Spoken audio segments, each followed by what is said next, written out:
பேகுரு சொந்தங்களுக்கு வணக்கம். இன்னைக்கு நேர்காணல நம்மளோட எந்திரிப்பவர் அரசியல் விமர்சகர் திரு தேவப்பிரியா அவர்கள். வணக்கம். வணக்கம். தற்சமயம் டெல்லியில சிபிஐ விசாரணை முன் நம்ம செந்தில் பாலாஜி அவர்கள் ஆஜராயிருக்காரு கரூர் சம்பவத்துக்காக.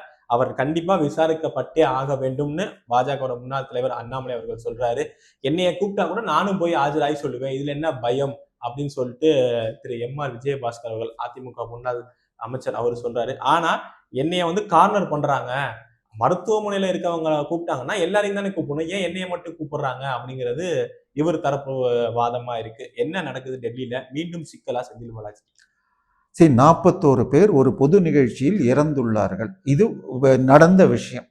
அச்சா, அதை இங்கே தமிழ்நாட்டில் அதுக்கு முன்னாடி ஒரு 5 பேர் செத்தாங்க. இங்கே மெட்ராஸ் பீச்சில் ஏர்ஃபோர்ஸ் நடத்தின விழாவில் முதலமைச்சரும் ரதகத பஜாதிகள்னு சொல்லிட்டு அவருடைய அமைச்சர்கள் எல்லாம் தனியாக வீட்டுக்கு போயிட்டாங்க. ஆனால் பொதுமக்கள் போகிறதுக்கு வழி இல்லாமல் சிக்கி கொண்டு ஆம்புலன்ஸ் வர முடியாமல் 5 பேர் அங்கேயே செத்தாங்க. 400 பேர் ஹாஸ்பிட்டலில் செத்தாங்க. ஒரு விசாரணை கூட நடத்தப்படவில்லை.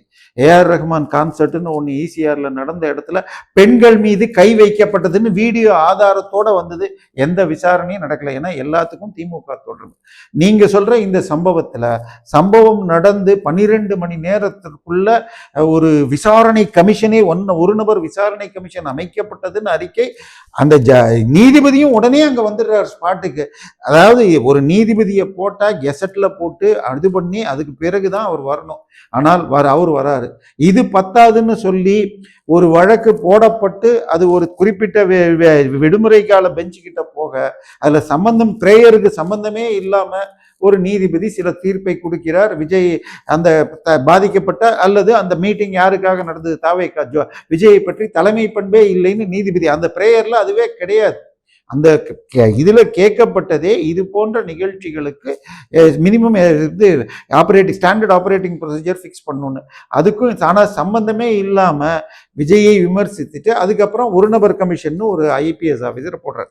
இதையெல்லாம் எதிர்த்து அப்பீலுக்கு தாவேகா போன பொழுது அதுலதான் இந்த இது சிபிஐ வந்திருக்கு. சரி, சிபிஐ ஒரு விஷயத்தை எடுத்துக்கிட்டா ஆரம்பம் முதல் கடைசி வரைக்கும் போகணும். இப்ப தப்பு நடந்ததுல 3 விஷயங்கள் இருக்கு. ஒண்ணு, நம்ம மக்கள் போனதும் தவறு இருக்கு. குழந்தை குட்டியை கூட்டிக்கிட்டு பெண்களும் குழந்தைகளும் போய் கலந்துக்கிட்டது. அதுவும் எத்தனை மணிக்கு வரான்னு தெரியாம காலையில 11 மணிக்கே போயிருக்காங்க. இவங்களும் அட்வர்டைஸ் பண்ணதும் தப்பு. 2வது, தவறான டைம் சொல்லிட்டு வந்தது 7 மணிக்குங்கிறது இந்த பக்கத்து. 3வது, போலீஸ். சார், போலீஸ் நினைச்சா எதை வேணா தடுக்க முடியுமா இல்லையா? 4000 மக்கள் முருகன் தமிழ் கடவுள் முருகனுக்கு விளக்கேற்றணும்னு காத்திருந்தப்ப உயர்நீதிமன்ற தீர்ப்புக்கு மீறி 144 போட்டா யாரும் போக முடியும்? அப்ப விஜய்கிட்ட சொல்லி இங்க சிச்சுவேஷன் சரியில்லை, நாங்க இங்க இருந்தே பேசுங்கன்னு சொன்னா அவர் கேட்காம அங்க போனான்னு நீதிமன்றத்துல போய் போலீஸ் சொல்லி இருக்கல. அதுக்கு பதில் அவர் தடுத்திருக்கலாமா இல்லையா? சோ போலீஸ் நினைச்சிருந்தா இந்த மீட்டிங்கை தடுத்திருக்கலாம். ஏன்னா போலீஸுக்கு சிச்சுவேஷன் சரியா இல்லைன்னு தெரிஞ்சதுனாலதான் நாங்கள் ஆதவ் அர்ஜுனாவிடம் போனிலும் சொன்னோம், இவர் அருகில் வந்த பிறகு இவரிடமும் சொன்னோம், இங்க இருந்தே பேசிடுங்க. இல்ல நான் போவேன்னு சுத்திட்டு போனார்னு சொல்லியிருக்காரு. அப்ப போலீஸ் மக்கள் இது 3 பேருக்கும் இருக்கு. இதை தாண்டி காவல்துறைங்கிறனால கேக்குறேன், இப்ப அந்த டிஎஸ்பிய மாத்திருக்காங்க. இல்ல, நான் டிஎஸ்பி மாத்துறத விட்டுருங்க. நான் அது அண்ணாமலை அவர்கள் அவரை மாற்றப்பட வேண்டும் சொன்னோடனே மாத்தினால இது மீண்டும் ஒரு சர்ச்சையா. சார், எலெக்ஷன் கமிஷன் வந்ததுக்கு அப்புறம் அவங்க யாரை வேணா மாத்தலாம். அதுக்கும் இதுக்கும் தொடர்பு இல்லை. எலெக்ஷன் கமிஷன் ஒருவர் ஆளுங்கட்சிக்கு சாதகமானவர்னா மாற்றத்துக்கு வாய்ப்பு இருக்கு. இதுல கல்கட்டால chief secretary, home secretary, DGP எல்லாரையுமே மாத்திருக்காங்க. தமிழ்நாட்டிலே அந்த நிலைமை வரலாம். ஏன்னா இன்னும் டைம் இருக்கு தமிழ்நாட்டை பொறுத்த வரைக்கும். நீங்க சொல்றது இப்ப தாவேகா தரப்பில் சொல்லப்பட்டது என்ன? இவங்க தரப்புல திருப்பி போலீஸ் அல்லது திமுக, ஏன்னா போலீஸுமே திமுகவுடைய கூலியா ஏவல் துறையாக மாறிடுச்சு. அவங்க என்ன 7 மணிக்கு இவர் வந்தார், 7 மணிக்கு சார் அவர் டைம் பர்மிஷன் வாங்கினதே 3ல இருந்து 10 தான். இன்னொன்னு, கூட்டம் சொன்னா இன்னைக்கு வரேன்னு சொன்னவங்க நாளைக்கு வருது. நானே பார்த்துருக்கேன். இவர் டிஎன் சேஷன் வந்ததுக்கு அப்புறம் நைட்டுக்கு அன்னைக்கு மீட்டிங்னா 10 மணிக்கு முடிச்சானும் அங்க கூட முடியாதுன்னு மாத்திருக்காங்க. அவ்வளவுதான். ஸோ இவர் வந்ததுல லேட்டு கிடையாது. பட் அட்வர்டைஸ் பண்ணது இவங்க 12 மணின்னு போட்டது தப்பு. 9 மணிக்கு வரேன்னு சொன்ன இடத்துக்கு வீட்டையே விட்டு 9 மணிக்கு தான் போறாருங்கிறது இவருடைய டைப் ஆஃப் ஒர்க்கிங், அது தப்பு. பட் இதனால இந்த சம்பவம் நடக்கல. இப்ப பிரச்சனை என்னன்னா, இவங்க தாவேகா என்ன சொல்றாங்க, இவர் 12 நிமிஷம் பேசினார். அதுல 8வது நிமிடம் தாண்டிய பிறகு இவர் 10 ரூபா பாட்டிலுக்கு 10 ரூபான்னு பாட்டு பாடிய பிறகு செருப்பு வந்தது. அதன் பிறகு ஒரு கூட்டத்துல அசைவு நடந்தது. போலீஸும் தடியடி நடத்த அங்கே விளக்கு அணைக்கப்பட்டது. இது எல்லாமே சதி, முன்னரே திட்டமிட்டது அப்படின்னு சொல்லப்பட, அதை தாண்டி ஏதோ கெமிக்கல் அடிச்சாங்கன்னு சொல்றாங்க. அந்த கரூரின் தாவேகா கைது செய்யப்பட்டவரின் மனைவி, நானுமே மயங்கி விழுந்தேன், என்னை தனியார் ஹாஸ்பிட்டலுக்கு கூட்டிட்டு போனாங்க, இல்லைன்னா கவர்மெண்ட் ஹாஸ்பிட்டலுக்கு போயிருந்தா நானும் இங்கே இருப்பேனான்னு தெரியாதுன்னு சொன்ன வீடியோ நானே பார்த்துருக்கேன். இதை தாண்டி அன்னைக்கு சம்பவம் 7 மணிக்கு நடக்குதுன்னா 3 மணிக்கு செந்தில் பாலாஜியுடைய இன்னர் சர்க்கிள்ல இருக்கிற ஒருவர் இன்றைக்கு கும்பகோணம் மகாமகத்தில் போல ஒரு சம்பவம் காத்திருக்கிறதுன்னு போட்டதும் இருக்கு. அவர் 3 நாள் கழிச்சு டிலீட் பண்ணிட்டார். 2 நாள் கழிச்சு நான் எடுத்த ஸ்கிரீன்ஷாட்டும் வச்சிருக்கேன். ஸோ இது திட்டமிட்டு அங்க இந்த மாதிரி செய்யணும்னு இல்லாட்டியும் இவர்கள் இந்த மீட்டிங்ல ஏதோ ஒரு கலைவரம், இனிமே விஜய் பயந்துகிட்டு தான் பேசணுங்கிறதுக்கு ஒன்று திட்டமிட்டு இருக்காங்கன்னு சொல்லலாம். சரி, பழைய காலத்துல என்ன பண்ணுவாங்க திமுக காரங்க, எதிர்கட்சிக்கார மீட்டிங், காங்கிரஸ்கார மீட்டிங்ல இதை எரும மாட்டை திறந்து விடுவாங்க. அதுக்கப்புறம் திமுக வளர்ந்த பிறகு சைக்கிள் செயின் எரிஞ்சு வீசுவாங்க, சோடா பாட்டில வீசுவாங்க. அதன் பிறகு இந்திரா காந்தி 1978 வந்த பொழுது உங்களுக்கு கருப்பு கொடி காட்டுறேன்னு சொல்லிட்டு கொலை முயற்சியே நடந்து ரத்த அடிபட்டப்புறம் கருணாநிதி அதுக்கு சொன்னது வெளியில பேசுறதுக்கே அசிங்கம். ஒரு மனுஷனா கூட இல்லாம ஒரு பெண்ணிற்கு ரத்தம் வந்ததுக்கு அவர் எவ்வளவு அருவருப்பா பேசினாருங்கிறது நம்ம இங்க சொல்லவே முடியாது. சோ திமுக உடைய இதுல இது உண்டு. சோ இப்ப சதி நடந்திருந்தால், நீங்க திமுக தரப்புல உண்டுங்கிறீங்க, ஆனா அந்த கொங்கு மண்டலத்துக்கு பொறுப்பாளரா செந்தில் பாலாஜி அவரை போட்டிருக்காங்க. அது அதிமுகவுக்கு ஒரு கோட்டையா இருக்கு. இத இப்ப அதிமுக பாஜக கூட்டணியா இருக்கு. இத நம்ம கட்டுப்படுத்துங்கிறனால செந்தில் பாலாஜி அவர்களை டார்கெட் பண்றாங்க அப்படின்னு திமுக தரப்புல சொல்றாங்க. சார், செந்தில் பாலாஜி அவர்கள் ஆயிரக்கணக்கான மக்களிடம் லஞ்சம் வாங்கி கொண்டு ஏமாத்துறாங்க, அவருடைய தம்பி செஞ்சாரு அசோக சக்கரவர்த்தின்னு பேசுனது ஸ்டாலின் சார் தான். அந்த வழக்கு ஸ்டாலின் சார் தான். இப்ப அதுல ஏன் சார் இவர் பேட்டி கொடுத்தாரு அடுத்த நாள் 1 மணி நேரத்துக்கு? அந்த பேட்டியில அவர் என்ன வீடியோவை காட்டுறாரோ அந்த வீடியோவை அடுத்த நாள் IAS ஆஃபீஸர் மெட்ராஸ்ல காட்டுறாங்க. அடுத்தது இதையெல்லாம் தாண்டி இன்னும் ஒரு சம்பவம் நான் சொல்லவே இல்லை. அதாவது அந்த சம்பவம் நடந்து அடுத்த அரை மணி நேரத்திற்குள் 10 ஆம்புலன்ஸ்கள் திமுக மருத்துவர் அணின்னு வந்திருக்காங்க. நான் மெட்ராஸ்ல வாரத்துக்கு 4 நாள் வெளியில பல சேனலுக்கு சுத்துறேன். இது வரைக்கும் என் கண்ணில் 1-2 ஆம்புலன்ஸ் கூட கண்ணில் பட்டதில்லை. மெட்ராஸ்ல திமுக மருத்துவ அணின்னு. கரூருக்குள்ள எப்படி சார் 10 மருத்துவர் அணி ஆம்புலன்ஸ் வந்துச்சு எனக்கு தெரியல. அடுத்தது அன்னைக்கு ராத்திரி 41 பேருக்கும் போஸ்ட்மார்ட்டம் செய்யப்பட்டு 6 மணிக்குள்ள புதைச்சிட்டு 4 மணிக்கு என்னமோ ஸ்டாலின் சார் வராரு, 6 மணிக்கு எரிச்சாச்சு. ஐ மீன் 41, 37, 38 எரிச்சாங்க, இன்னும் 2 மாத்திரம் புதைக்கப்பட்டதுங்கிறாங்க. சார், இந்த ஒரு போஸ்ட்மார்ட்டம் செய்யணும்னு சொன்னால் அந்த உடலில் காயங்கள் இருக்கான்னு பார்க்கறத தாண்டி அவர்கள் உணவுல ஸ்ப்ரே ஏதோ அடிச்சிருந்துன்னு சொன்னா உள்ளுக்குள்ள அதோடைய எஃபெக்ட் இருக்கா, அவங்க சாப்பிட்டதுல விஷம் இருக்கா, இது எல்லாத்தையும் பார்க்கணும். இது அத்தனையும் செய்யறதுக்கு சாதாரண டாக்டர் செய்ய முடியாது. மருத்துவர் கான்ஃபரன்ஸ் ஒன்று திருச்சியில் நடந்தது, கூட்டிட்டு வந்தோம்னா இதுக்கு ஃபோரன்சிக் எக்ஸ்பர்ட்ஸ் வேணும்.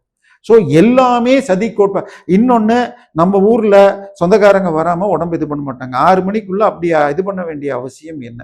இது முழுக்க அடிச்சு பிடிச்சி அவசரமாக செய்யப்பட்டு ஹைகோர்ட்லையும் ஒரு தவறான தீர்ப்பு கொடுக்கப்பட்டதுன்னு உச்சநீதிமன்றம் அந்த இதையே கலைச்சிட்டு அந்த ஒரு நபர் கமிஷனையும் எடுத்துட்டாங்க. அதுக்கப்புறம் IPS ஆஃபீஸரையும் எடுத்துட்டு அவர்கள் CBI போட்டது மாத்திரம் இல்லை, ஒரு CBIக்கு கொடுக்கறத தாண்டி ரேரஸ்ட் ஆஃப் ரேர் கேஸ்ல கோர்ட்டே ஒரு அதிகாரியை போடும், கோர்ட்டுக்கு உதவும் அதிகாரின்னு சொல்லிட்டு அமிக்கஸ் கியூரின். ஆனால் இந்த கேஸ்ல ஓய்வு பெற்ற ஒரு உச்சநீதிமன்ற நீதிபதியை போட்டிருக்காங்க. ஸோ இது சாதாரண விஷயம் இல்லை. எனவே இதுல சதி இருந்திருந்தால், அதுல அவருக்கு தொடர்பு இருந்தால், இல்லைன்னு நிரூபிக்க வேண்டியது அவர். ஸோ சந்தேகத்தின் பேரில் யாரை வேண்டுமானாலும் கூப்பிடலாம். ஏன்னா CBI கூப்பிடுறதுங்கிறது என்னமோ புதுசா சார். 2011 தேர்தலில் மாடியில் தயாளு கீழே 1வது மாடியில் தயாளு மாலை வச்சுட்டு 2வது மாடியில் 63 சீட்டு வாங்கினது தான் காங்கிரஸ் கட்சி. CBI என்பது மத்திய காங்கிரஸ் கட்சி மத்திய சர்க்காரின் கேஜ்ரி பேர்டுன்னு சொல்லி சுப்ரீம் கோர்ட் சொல்லியிருக்கு. இன்னொரு பக்கம் பார்த்துருப்போம், விசாரணை இதே விஜய் அவர்கள் முன்னாடி நாள் விசாரணைக்கு போயிட்டு ஃபர்ஸ்ட் டைம் கூட அப்படி இல்லை. இந்த தடவை பார்த்துருப்போம், கையை அசைச்சிட்டு வராரு, சந்தோஷமா வராரு. 7 மணி நேரம் விசாரணை முடிச்சுட்டு வெளில வரப்ப நின்றுட்டு காருக்கு மேல நின்றுக்கிட்டு ஒரு சந்தோஷமா வர மாதிரி இருக்கு. இதோட பின்னணி என்ன? இல்ல தெரியல. ஆக்சுவலா நான் ஒரு சேனல் பார்த்தேன், கேபிட்டல் தர்பாரோ ஏதோ ஒரு சேனல்ல, அவர் வந்த பொழுது யாருமே இல்லைன்னு அந்த நியூஸ் போனதுனால மாஸ்க் காட்டினாரான்னு எனக்கு டவுட்டா இருக்கு. இன்னொன்னு, அதாவது இன்றைக்கு இது வந்து தமிழ்நாடு அரசு போடப்பட்டுள்ள வழக்கில் மீன் டெத் கொலை இல்லை, கொலைக்கு முன்னால் கல்பபிள் அஃபென்ஸுங்கிற மாதிரி கொண்டு போயிருக்கு. இவர் பெயர் சேர்க்காமல் ஆதவ் அர்ஜுனா மற்றும் நிர்மல்குமார் மற்றும் உள்ளூர் இவர் பேரை சிபிஐ சேர்த்துருமோன்னு பயந்திருந்திருக்கலாம். சிபிஐ சேர்க்கவில்லை என்ற உறுதி கொடுக்கப்பட்டிருக்கலாம். ஏன்னா இதுல வந்து நேரடியாக அவர் கொலை முயற்சி பண்ணியிருக்கிறதுக்கு வாய்ப்பு இல்லைன்னு நானும் நம்புறேன். ஈவன் திமுகவும் இந்த அளவுக்கு போகணும்னு பிளான் பண்ணிருக்க மாட்டேன். இதை தாண்டி கிட்டத்தட்ட அவர் போன அந்த கேரவான்ல 6 கேமரா இருந்துச்சா, அதுல எடுத்த சிசிடிவி ஃபுட்டேஜ் தாண்டி மேலும் பல்வேறு சேனல்கள்லையும் லைவ் பண்ணியிருக்காங்க. இதுல எல்லாம் எடுக்கப்பட்டதில் ரவுண்ட் மார்க் பண்ணியிருக்காங்களா, ஒரு 15 பேர் ஒரு மாதிரி ஆட்டம் காட்டினார்கள் என்று. இந்த 15 பேரில் ஒரு 8 பேரோ 10 பேரோ திரு செந்தில் பாலாஜியுடைய கரூர் கேங்கின் முக்கிய வட்டம், அவர்கள் செய்த தூண்டுதல் தான் இது நடந்தது என்பதாக தாவேகா தரப்பு மார்க் பண்ணி காட்டிருக்கு. அந்த 15 பேர் யாரு, அவர்கள் உங்கள் உள்வட்டமா அப்படின்னு இவர்கிட்ட கேட்கப்படுகிறது என்று டெல்லியிலிருந்து சிலர் சொல்றாங்க. ஸோ இது எதுவுமே இல்லைன்னு நிரூபிக்க வேண்டியது இவருடைய. சார், சந்தேகப்படுறது யாருக்கு வேணா இருக்கும். நீங்க ஜெயின் கமிஷன்ல போய் பார்த்தால் உங்களுக்கு யாரெல்லாம் என்ன சொல்லியிருப்பாங்கன்னு தெரியாது. திரு ராஜீவ்காந்தி கொலைக்கான பேட்டரியே வாங்கி கொடுத்தது கனடால இருந்து திரு வீரமணின்னு சொல்லி எல்லாமும் சொல்லப்படுகிறது. அதனால இதுல சந்தேகங்கள் இருக்கிறது. அன்னைக்கு நீங்க நடந்து கொண்ட விதம், அதாவது விக்கிரவாண்டியில அந்த மாநாடு முடிந்து வெளியில வர்றதுக்கு எனக்கு 4 மணி நேரம் ஆச்சு. ஆனால் இங்க அடுத்த அரை மணி நேரம் உலக மீடியாவே வந்திருக்கு அப்படின்னு தமிழ்நாட்டில் ஒரு மாவோயிஸ்டர் யூடியூப் சேனல் ஓனர் சொல்லியிருக்காரு. அதனால இங்க வந்து சம்பவங்கள் எல்லாமே ப்ரீ பிளான்டா ஒரு சதி இருந்ததா என்பது இருக்கு. மிக மிக துயரகரமான ஒரு விஷயத்தை வைத்துக்கொண்டு அரசியலில் அவர் அமுக்க பார்த்தீங்க. அன்னைக்கு அண்ணாமலை கொடுத்த பேட்டி, போலீஸ் என்ன செஞ்சிருக்கணும், ஏன்னா போலீஸ் என்ன செய்ய முடியும் நான் சொன்னது திருப்பரங்குன்றம் ஒரு பெரிய விஷயம். அதனால இதுல முழுக்க முழுக்க சதி என்பது ஒன்று இருந்தது. நான் திருப்பியும் சொல்றேன், எனக்கு திமுக இது இப்படி திட்டமிட்டு இத்தனை பேர் இது பண்ணணும், அங்க வேற ஒரு குழி தோண்டப்பட்டிருந்தது, அது அடுத்த நாள் மூடப்பட்டதுன்னு சொல்றேன்.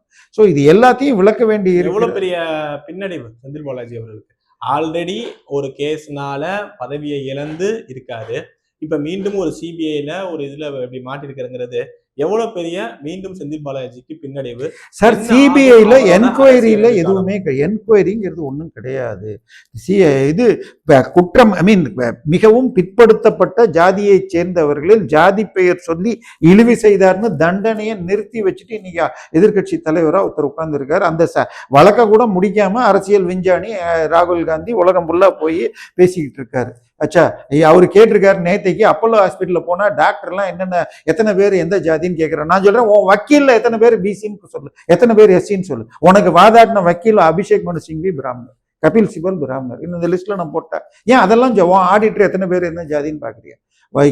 இன்னைக்கு இதெல்லாம் பாக்குறப்ப அவருக்கு வாதாடினது எத்தனை பேர், ஏன் அந்த வழக்கை முடிக்காம இழுத்துட்டு இருக்கீங்க? ஸ்டே வாங்கினா 3 மாசத்துல தான் செல்லுன்னு முதல்ல தீர்ப்பு வரணுங்கிற. எந்த ஸ்டே இருந்தாலும், கன்விக்ஷன் ஸ்டே இருந்தாலும் 3 மாசம்தான் ஸ்டே. அதை முடிஞ்ச பிறகு அவங்களுக்கு தண்டனை வாங்கி தரணும்னு சொன்னா பொன்முடியா இருக்கட்டும், செந்தில் பாலாஜியா இருக்கட்டும், யாராக இருந்தாலும் இந்த வழக்கல் முடிக்கலாம். ஒரு ஸ்டே கொடுத்துட்டா அவர் 2024 தேர்தலுக்கு 8 மாசம் முன்னாடி ஸ்டே வாங்கினார். அவர் அந்த மோடி என்ற கீழ் ஜாதியினர் எல்லாம் திருடர் என்று சொன்னதை கன்விக்ஷனுக்கு ஸ்டே வாங்கினாரு. என்ன சொல்லி வாங்கினார்? இந்த தேர்தலுக்கு 6 மாசம் தாங்க இருக்கு, 6 மாசம் வரைக்கும் எம்பியே இல்லாம வயநாடு மக்கள்லாம் அழுவாங்க அப்படின்னு சொல்லி ஸ்டே வாங்கினார். இதான் நான் விளையாடல, தீர்ப்புல இது இருக்கு. வயநாட்டுக்கு எம்பி தேர்ந்த எலெக்ஷன் கமிஷன் 6 மாசத்துக்கு கீழே இருந்தா மறு தேர்தல் நடத்த மாட்டாங்க, ஒரு ரெப்ரசன்டேட்டிவ் இல்லாம வயநாடு மக்கள் கஷ்டப்படுவார்கள்னு வாங்கினாங்க. இப்ப அந்த 8 மாசம் முடிஞ்சு போய் இப்ப 1.5 வருஷம் முடிஞ்சு போச்சு. அந்த கேஸ் முடியல. அவர் ஏன் சார் எம்பியா இருக்கணும்? எதுக்காக எம்பியா இருக்கணும்? நீ ஏன் நின்று அந்த கேஸ் முடிகிற வரைக்கும் நான் நிக்க மாட்டேன்னு சொல்லியிருக்க வேண்டியதுன்னு ராகுல் 2 இடத்துல நின்று திருப்பி இன்னொரு தடவை எலெக்ஷன் கமிஷனுக்கு தேர்தல் வேற வச்சு. ஏன் நீ அந்த இடத்துல ஒரு எஸ்சியை நிக்க வைக்கிறதுன்னு? எதுக்கு திருப்பி உன் தங்கச்சியே அதே கவுல் பிராமண ஜாதியில பிறந்து இது தத்தாத்திரேய கோத்திரத்துல பிறந்தவளையே கல்யாணம் நிக்க வைக்கிற? சொல்லுங்க, தயவு செய்து இந்த இதெல்லாம் வேண்டாம். நான் சொல்றது, சந்தேகம் வந்தால் அதை கிளியர் பண்றது அவருடைய வேலை. எனக்கு தெரிஞ்சு இந்த அளவுக்கு சந்தேகம் வருது, விசாரணை போது ஓகே, இப்ப தேர்தல் வேற வருது, இது ரொம்ப முக்கியமான இஷ்யூ வேற.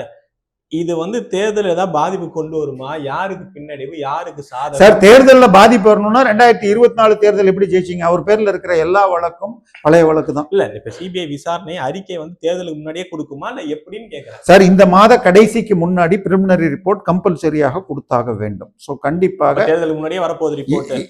சார் ரிப்போர்ட்டை வச்சு இந்த தமிழ்நாட்டை பொறுத்த வரைக்கும் செந்தில் பாலாஜி அவர்களுக்கு நிக்கிறதுக்கு வாய்ப்பு இருக்கா? சார் செந்தில் பாலாஜி நின்னா ஜாதியை வச்சு வாங்கிடுவாங்க சார். நம்ம மக்கள் ஓட்டு சட்ட ரீதியா பிரச்சனை சார் வரும். திராவிட மாடல்ல ஓட்டு என்பது நோட்டுக்காக கொடுப்பது அப்படின்னு சொல்லி மாத்தி சட்ட ரீதியா சிக்கல் வரும் சார். சட்ட ரீதியால கன்விக்ஷன் ஆனாதான் வரும். கன்விக்ஷன் ஆகாத வரைக்கும் வராது. வழக்கெல்லாம் வராது, ரிப்போர்ட்டு தான் வரும். அதனால உங்களுக்கு எதுவும் நடக்காது. ஸோ தேர்தலில் அவர் நிற்கலாம். மக்கள் அவரை தேர்ந்தெடுப்பார்களா? டெமோக்ரஸி ஜெயிக்குமான்னா எனக்கு இது அந்த பகுதிங்கிறதுனால கொங்கு பகுதியில் இந்த முறை அவர் ஜெயிப்பது கடினம். அது வேணா சொல்லலாம். அவ்வளோ பார்ப்போம். இவ்வளவு நேரம் உங்க நேரத்தை நம்ம தளத்துக்கு வந்து ரொம்ப நன்றி. நல்லதே நடக்கும். வாழ்க வளமுடன்.